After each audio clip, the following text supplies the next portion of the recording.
Hi everyone. The Nutrition and Food Science Pathway classes are learning about various aspects of food and nutrition.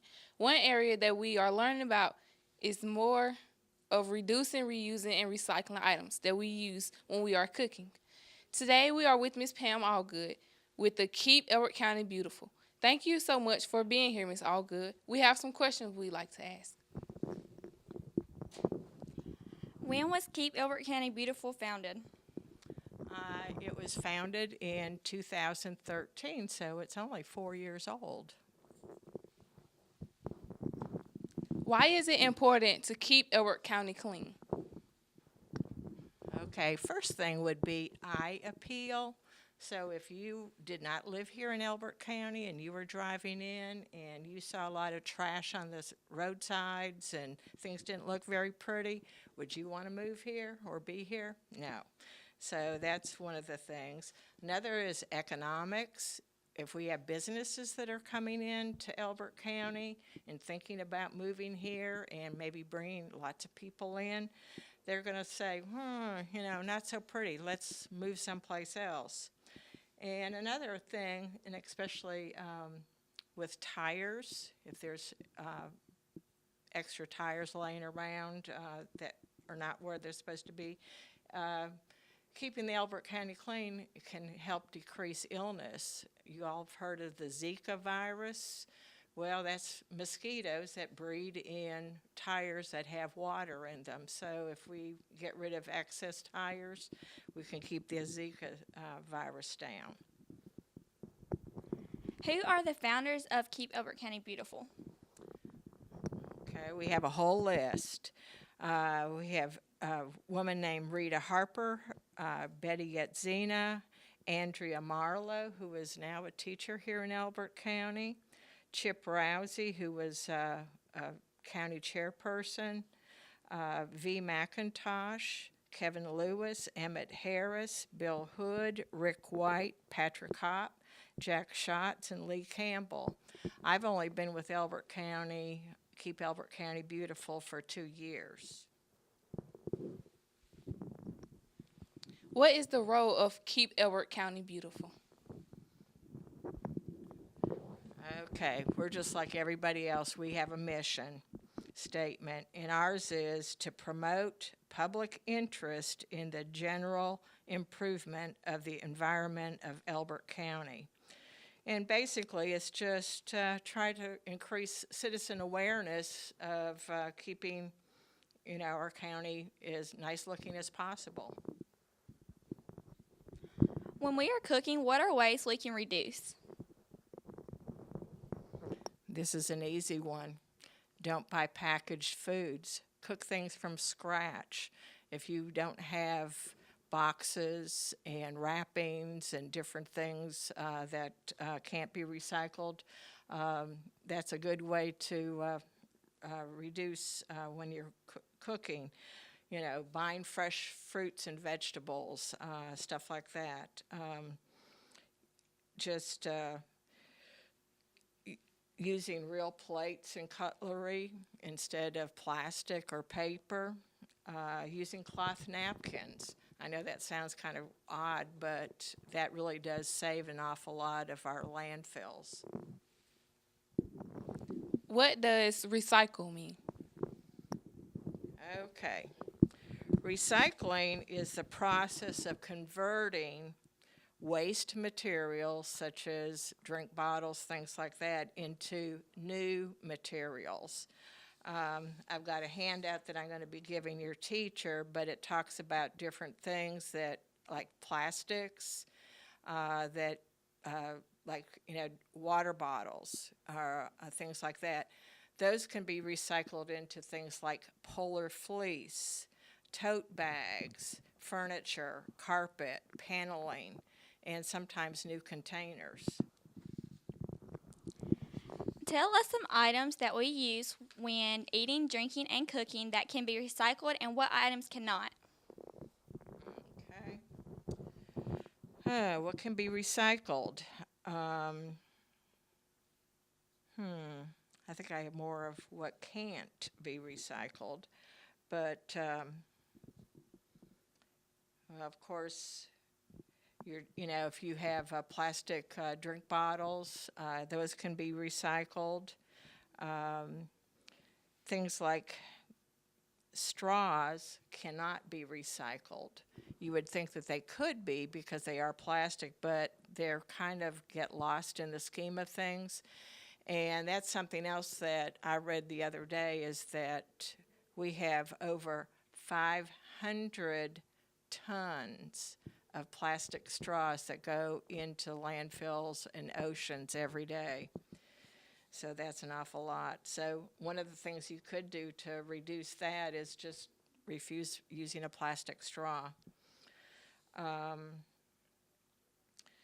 Paper plates and napkins, paper towels, things that are wrapped in paper that wrap food items or styrofoam, none of that can be recycled. It all just goes into the landfill. Okay. I think it's your turn. Is it ever too late to start reducing, reusing, or recycling? Never. And I was going to say, if you don't recycle now, there's always, a way that you can start doing it at home. One thing that I'd really like to challenge everybody is if you don't recycle in your home is to save all your plastic for a week and just put it into a trash can or something like that and see how much your family generates in 1 week's time, because you'd be surprised at how much you do collect. Can you tell us about the process of recycling? How long does it take? Where do the items that we recycle go? Okay. All right. We all talk about, taking things to the landfill. Well, we really don't have a landfill here for recycling. We have what we call a transfer station out at Holmes Chapel Road.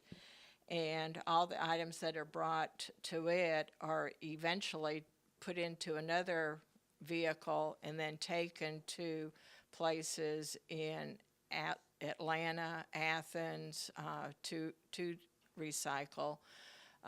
Liberty Tires takes all of the tires that we get. In fact, back in September, we had what we called a tire amnesty, where people could bring tires in that were on their property to be recycled. And in 4 days, we collected over 5.5 tons of tires, which would have cost the county more than $1,500 to get rid of if we hadn't had this program. Because we were in a program, we were able to get rid of them for free, and they actually paid us the money for it. It just depends on the items. The aluminum cans get recycled out into their containers, and then they're taken off to a company to get, and we get paid back for that. Tires do. Newspapers and magazines all get recycled. Your metal cans that you use when you're eating your food that comes in metal cans. Cardboard gets recycled. There's glass bottles, get recycled. Everything has a place, but it's all taken from our county to another area. And as long as it takes to recycle, you can recycle in 10 minutes. But the process of actually breaking down things takes a lot longer. What kind of advice would you give to the students who want to keep Elbert County clean? Start at home, making sure that where you live, you're around your yard, your neighborhood, things are picked up. Volunteer when we do have cleanups. Elbert County, Keep Elbert County Beautiful, we have 4 events a year where we ask people in the county to bring in things that are kind of hard to recycle or can't be recycled easily. You can bring in appliances, TVs, tires, different things that you normally cannot take to a convenience center, a recycling center. Students can volunteer to do that. If you let us know ahead of time that you want to come and volunteer, that's 4 hours of community service that you can do that can go back to what you have to do here at school.